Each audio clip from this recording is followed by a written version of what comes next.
대박 사건입니다. 첫 아이템부터, 첫 얘기부터 두 눈을 의심케 하는 단어들이 수두룩한 제목이에요. 이담 아나운서.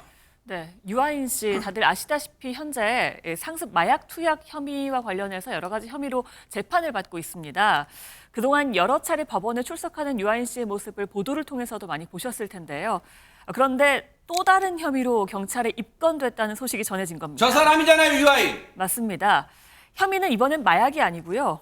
동성 성폭행 혐의입니다. 한 30대 남성이 유아인 씨를 고소를 한 건데요. 오피스텔에서 자던 중에 유아인 씨로부터 성폭행 피해를 입었다는 걸 잠에서 깨고 나서 알았다라고 하면서 지난 15일에 고소장을 접수했다고 합니다. 하하. 지금 보세요. 이 소리를 듣고 이 얘기를 듣고 김묘성 기자님, 시청자분들도 아마 귀를 여러 번 후비실 거예요. 이게 내가 지금 들은 게 이게 사실이야, 진짜야 하실 것 같습니다, 진짜. 네, 그렇습니다. 8살 연하의 동성의 그러니까 남성을 성폭행했다라는 혐의를 받고 있는 것인데요. 이 남성의 주장은 이렇습니다. 사건이 지난 14일에 벌어졌다고 하는데 용산구의 한 오피스텔입니다. 이곳에서 오전 6시부터 오후 4시까지 함께 자고 있었는데 일어나 보니까 내가 유아인 씨한테 성폭행을 당했다는 걸 깨달았다라는 것이 이 남성의 주장입니다. 그렇다면 이 오피스텔은 어디일까? 피해를 주장한 이 남성의 집도 아니고요. 유아인 씨의 집도 아니고 제3자의 거처라는 것이 이 남성의 주장입니다. 게다가 이 사건 당시 이곳에는 둘뿐만 있었던 것이 아니라 다른 남성들도 함께 있었던 것으로 전해지고 있습니다. 지금 이 대목만 들어도요, 상황이 예사롭진 않아요. 보세요. 물론 사람이 피곤하면 장시간 잠을 잘 수 있죠. 근데 보세요. 30대면 어른이에요. 그런데 보세요. 오전 6시부터 오후 4시까지 이 오피스텔에서 자고 있다가 이런 피해를 당했다고 지금 고소인은 얘기를 하고 있는데 유아인과 단둘이만 있었다는 게 아니라 그 장소에는 유아인뿐만 아니라 지금 다른 남성들도 있었다는 거예요.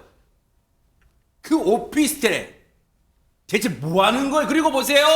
장윤미 변호사님, 동성간 지금 성폭행을 당했다고 고소를 한 거예요. 이것도 당연히 범죄인가요? 어떻습니까? 당연히 범죄입니다. 보통 형법상 강간죄라는 게 있잖아요. 과거에는 그 대상이 법에 아예 부녀라고 돼 있었습니다. 그러니까 여성만을 객체로 했었던 거예요. 그런데 이게 시대에 좀 맞지 않기 때문에 강간죄의 이 객체는 일단 사람으로 바뀌기는 했는데요. 그렇다면 뭐 동성 간에 어떤 성범죄가 있었을 때 그것을 강간죄로 처벌하고 있느냐. 실제로는 그렇지 못합니다. 판례가 어떤 성적인 접촉이 남녀 간에 있었던 걸 전제로 처벌을 하고 있기 때문에 그래서 유사 강간죄를 적용할지 여부를 수사기관이 저울질하고 있습니다.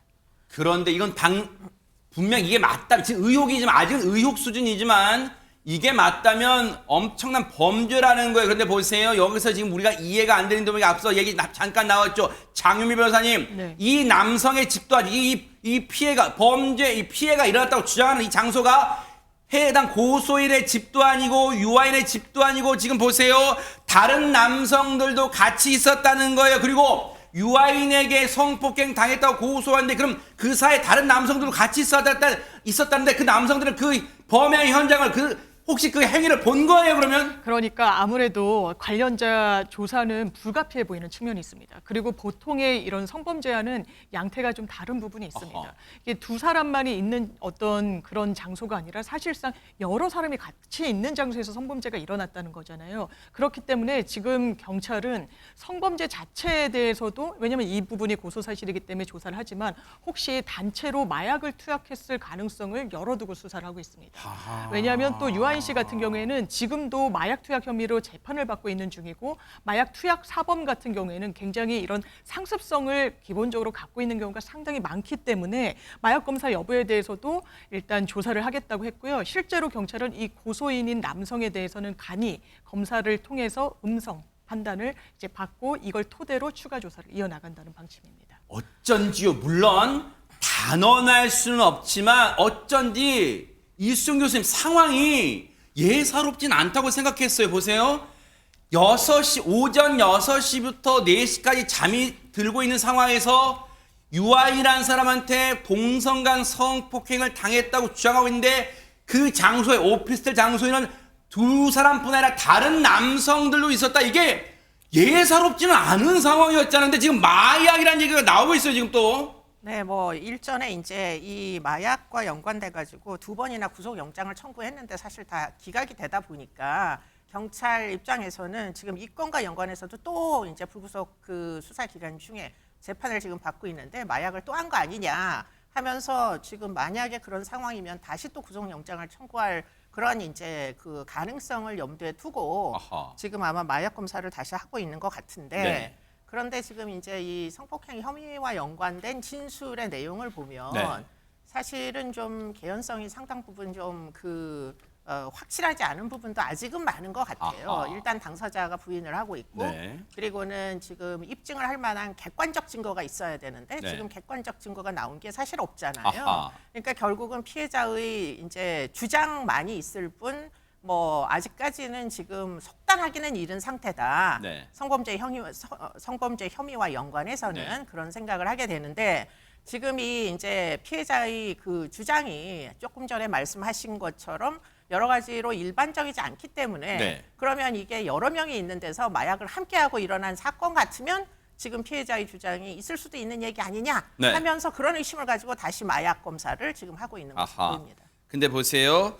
지금 두 차례 지금 기존의 마약 혐의로 두 차례 경찰과 검찰의 영장이 기각되고 불구속 상태로 지금 재판에 임하고 있어요. 유한이라는 사람은. 그런데 일단은 이런 가운데 또 불미스러운, 물론 단언할 수는 없지만 불미스러운 일에 또 휘말려서 일단 안진용 기자님, 유아인 씨 측은 또 유아인 씨 본인이나 유아인 씨는 또 법률 대리인이 있으니까 유아인 씨 측은 뭐라고 얘기를 하고 있습니까? 네, 이 사안에서 즉각적으로 입장을 냈습니다. 일단 이 사안을 어제 언론에서 취재가 들어오자 그때 알았다고 얘기를 했고요. 유아인 씨 본인에게 확인을 해본 결과 그런 일이 없다, 즉 혐의를 부인하고 있다는 겁니다. 아하. 자, 그리고 사건 당시 같이 있었던 사람들이 있어서 오늘 중 만나서 사실관계를 확인할 예정이라고 했는데 앞서 말씀드린 것처럼 이 성폭행 사건 같은 경우는 당사자들의 의견이 엇갈리면 사실 이걸 입장이 어렵습니다. 그런데 이 사안은 현장에 다른 사람들이 있었기 때문에 그들의 의견을 들어본다는 것으로 보이고요.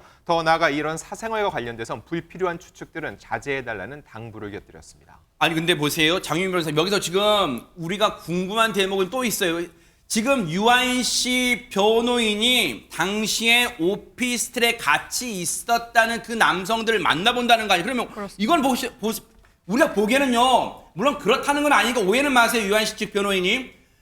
경찰 입장, 수사기관 입장에서는 그 당시에 있었던 사람들과 지금 유아인 씨는 이번 일로 동성 성폭행 의혹으로 피소, 즉 고소를 당한 사람인데 그 당시에 있던 사람들과 유아인 씨 측 변호인이 만난다?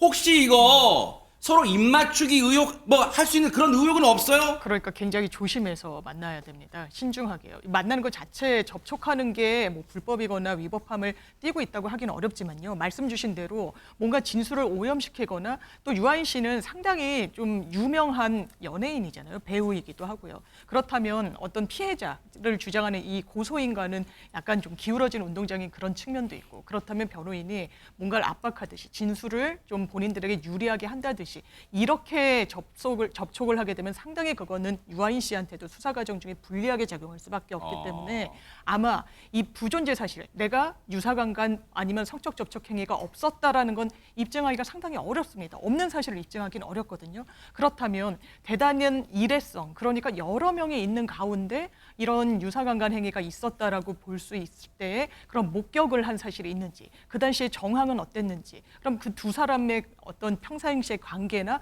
그날의 특성 같은 것을 좀 확인하는 차원 정도의 자료 확보만이 가능할 것 같습니다. 물론 100번 양보해서 유아인이라는 사람이 현재 마약 이 혐의로 재판을 받고 있다고 해서 이번 고소당한 것도 그랬을 것이다라고 우리가 쉽게 단정할 수 없어요. 단정해서도 안 되고요. 일단 그 점은 명백하지만 그렇다 하더라도 뭔가 그 당시 있던 사람들을 유아인 씨 측 변호인이 만났나? 이건 과연 어떻게 지금 수사기관도 면밀하게 세심하게 들여다볼 것 같은데 말이 나온 김에 이담 아나운서 그러면 마약 관련 혐의 재판은 마약 관련 이 사건 재판은 어디까지 진행이 되고 있습니까?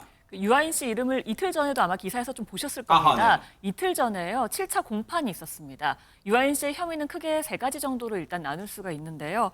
일단 첫 번째는 2020년 9월부터 2022년 3월까지 프로포폴 등 181회의 투약한 혐의를 받고 있습니다. 이거 횟수가 저렇게 많아요? 네, 서울 일대 병원에서 미용시술에 수면 마취를 빙자해서 투약한 혐의를 받고 있는 거고요.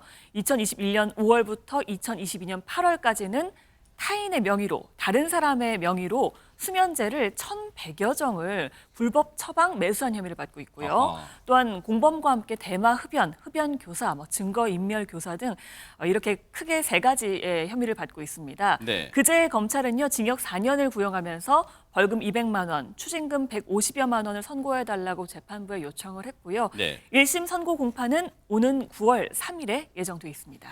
자, 검찰이 그제 재판에서 징역 4년을 구형했다는 얘기는 결심 공판이라는 얘기예요. 선고 공판에 앞서 4년을 구형해달라고 했다면 김묘성 기자님 여기에 유아인 씨도 뭔가 마지막으로 하고 싶었던 얘기가 있었을 거 아닙니까? 네, 일단 말씀하신 것처럼 그제 열린 공판이 7차 공판이었고 유아인 씨 측은 일단 그동안의 주장을 그대로 이어갔습니다. 우울증, 불안장애, 그리고 불면증에 시달리고 있었기 때문에 정신건강의학과에서도 입원 그리고 수면 마취제 복용을 권유했다는 겁니다. 그러니까 의사의 처방에 의한 복용이었다라는 점을 강조를 하면서 네. 선처를 호소했고요.